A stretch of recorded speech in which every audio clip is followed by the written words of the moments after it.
টানাটানি নেই, মারামারি নেই। আমরা স্বাভাবিকভাবে দোকান করছি, যেভাবে তাদের ছত্রছায়া করছি। তারা আমাদের সাথে সবসময় জুলুম করছে, অত্যাচার করছে, মাল নিয়ে ঘুরে ফেলাইছে, মাল ধরে নিয়ে গেছে। কোনো দোকানদারের এক সপ্তাহ দোকান বন্ধ করে দিচ্ছে। দোকানের পিছনে অন্যজনের সিগারেট খায়, সেই সিগারেটের রাস্তায় যেহেতু সিগারেটের খোসাটা ফেলায়, তার জন্য আমার দোকান, সবার দোকান এক সপ্তাহ 10 দিন বন্ধ। একজনের টিস্যু ফেলাইছে মুখ মুছা, সেটার কারণে আমার দোকান বন্ধ। আরে ভাই, আমি তো এনে হকার, আমি এনে হকারই করি 2 টাকা কামানোর জন্য। আমি তো আপনাদের মতো বড় বড় ব্যবসা করি না রে ভাই। আমরা উঠে দিয়ে তো আপনার কোনো ফায়দা নেই। তা আমার উঠে দিলে আপনি আপনার আত্মীয় স্বজনকে দিবেন দোকান, এমনও তো না। আপনি তো ভদ্রলোক, ভদ্রবেশে আমাদেরকে কেন এভাবে আমাদের পেটে লাথি দিচ্ছে? আমাদের পার্সোনাল দাবি হয়েছে, আমরা ওনারে রেসপেক্ট করি, আত্মসম্মান আছে ওনার, আমরা সর্বোচ্চ সম্মান করি। উনি যেই সময় ডাকে, যেভাবে বলে, আমরা ওইভাবে শুনি। এখন এইটা মানে তো এটা না যে আপনার কথা শুনি বিদায় আপনি আমাদের স্বৈরাচার আচরণ করবেন রে ভাই। এখন আমাদের সর্বসাকুল্য কথা হচ্ছে, আমরা আমাদের দোকান আমরা বসাইছি, আমরা অনেক নেতার ধারণা শরণাপন্ন হয়েছি। কোনো নেতা আমাদের দিতে পারে না, শুধু কালক্ষেপণ করেছে। এখন সেই কালক্ষেপণ আমরা আমাদের পেটের দায়ে আজকে নিজেরা কাউকে দায়বদ্ধ না করে নিজেরা নিজেদের রুটি রুজির খাতিরে নিজেরাই বসাইছি। এখনও সে যদি চায় আমরা তাকে সম্মানই করব, কিন্তু সে যদি এখনও যদি আমাদেরকে আগের মতো উচ্ছেদ করতে চায়, আমরা সেটা হয়তো আর দিতে পারবো না, কারণ আমাদের কাছে আর কোনো টাকা নাই। আমরা অলরেডি সংসার চালানোর জন্য আমার বাতিজা চাকরি করে অফিসে, তার কাছ থেকে 20,000 টাকা দান নিয়েছি। দান নিয়ে আমি বাসা ভাড়া দিয়েছি 2 মাসে। তাহলে আমাদের তো এখান দিয়ে দৈনিক কামাই, দৈনিক খরচ করি। বাজার যায় না আজকে 20 দিন পর্যন্ত আমার বাসায়। আমার মেয়ে একটা স্কুলে পড়ে ক্লাস 3-তে, তার বেতন দিতে পারি নাই। এই যে 5 তারিখে তার পরীক্ষার সময় বেতন দিতে করতে। এখন সরকার স্কুল যেগুলো আছে ওগুলো সরকার পড়ায়, বিনা স্বার্থে দেয়, এই কারণে হয়তো সরকার উঠেছে। আমরা তো বেসরকারিতে পড়াই রে ভাই। এখন আমাদের যদি রিজিকের ব্যবস্থা না থাকে, তাহলে আমরা স্যার বলবো কাকে? আমাদের পেটে খাদ্য না থাকলে তো আমরা কাউকে স্যার বলবো না। আমরা তো হিংস্রর মতো হয়ে যাচ্ছি। 21 দিন 30 দিন যদি উঠাই দিয়ে থাকে, তারেক রহমান আমাদের নেতা, সে ঘোষণা দিয়ে দিছে দোকান থাকবে। দোকান যদি থাকবে তাহলে সমস্যা হওয়ার কথা না। ঠিক আছে, ঠিক আছে।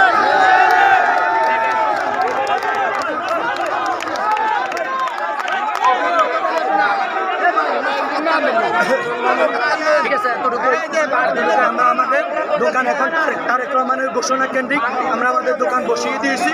আমরা তারেক রহমানকে সম্মান করি, উনি আমাদের রাষ্ট্রীয় নেতা, আমাদের দলীয় নেতা।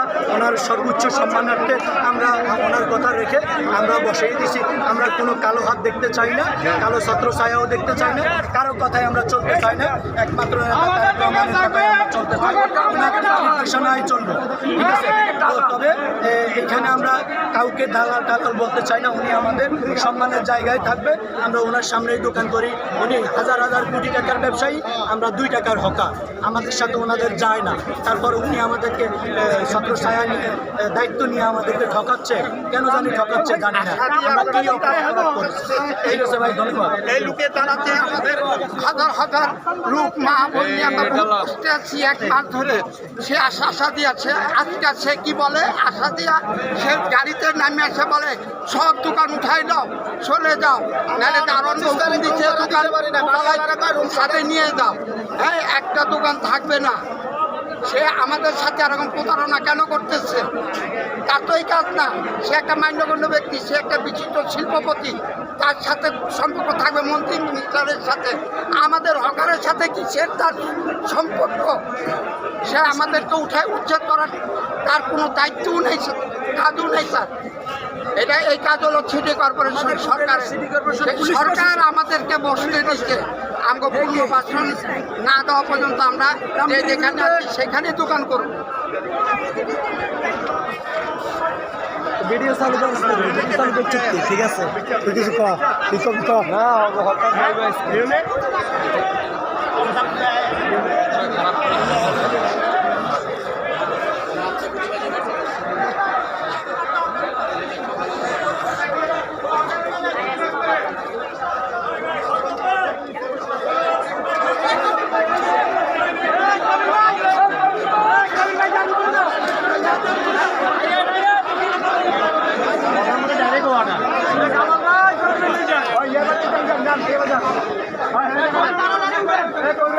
সবার কাছে ক্লিয়ার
হ্যালো গাইস, আসসালামু আলাইকুম।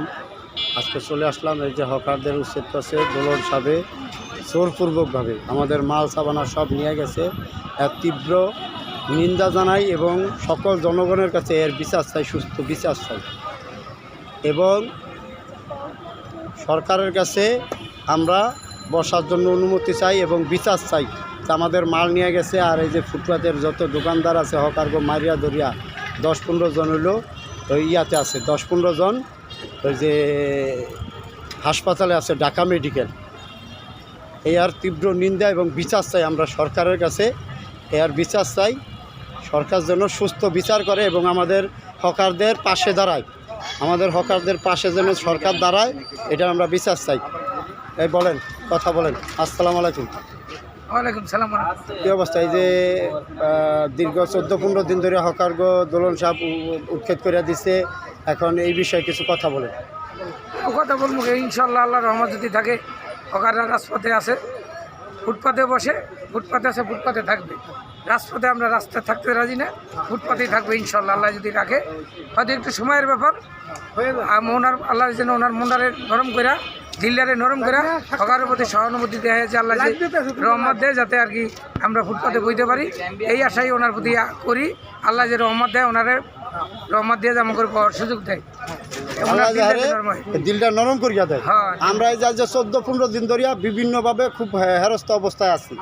এক একটা দোকানে 4-5 জন লোক কাজ করে, মালিক সহ সবাই খুব বিপদের ভিতরে, বিপদগ্রস্ত। এই যে বাচ্চা স্কুলে পড়ে, তারপরে আপনার বাল বাচ্চাগুলো দুটা ডাইল ভাত খাইয়া বাঁচতে পারা যাইতেছে না। এটার জন্য খুবই সরকারের কাছে আমাদের সরকারের ব্যাপারে সরকারের এখানে সরকারের দোষ না, সরকারের সব জায়গায় উড়াইলে এই জায়গায় উড়াইতে, সরকার সব জায়গায় বসাই দিছে।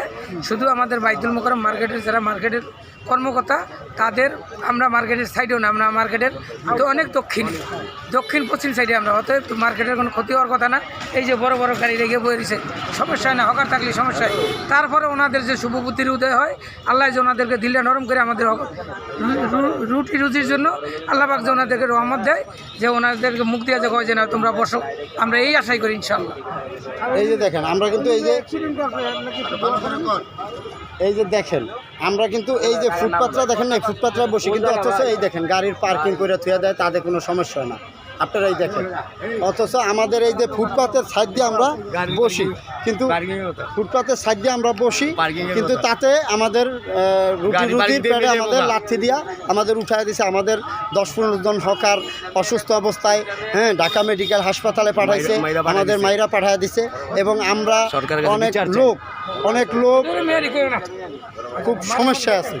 এখন আমরা চাই সকল জনগণ সহ সরকারের কাছে অনুরোধ জানাই দিলাম, আমাদের গরিবের পাশে যে সরকার দ্বারা আমাদের ছাড় দিয়া বৈশা 2টা ডাইল ভাত খাওয়ার পয়সা রুজি করার পথ তৈরি করে দেয়। হাজার হকার বেকার হয়ে গেছে। আজ যে 14-15 দিন ধরে হকাররা না খাইয়া আছে, অনাহারে আছে, বিভিন্নভাবে সমস্যা, বিপদগ্রস্ত অবস্থায় আছে। কেউ বাবা মা হাসপাতালে আছে, চিকিৎসা করতে পারতেছে না। কেউ আছে শিশুরে বাচ্চা পড়াশোনা করাইতে পারতেছে না।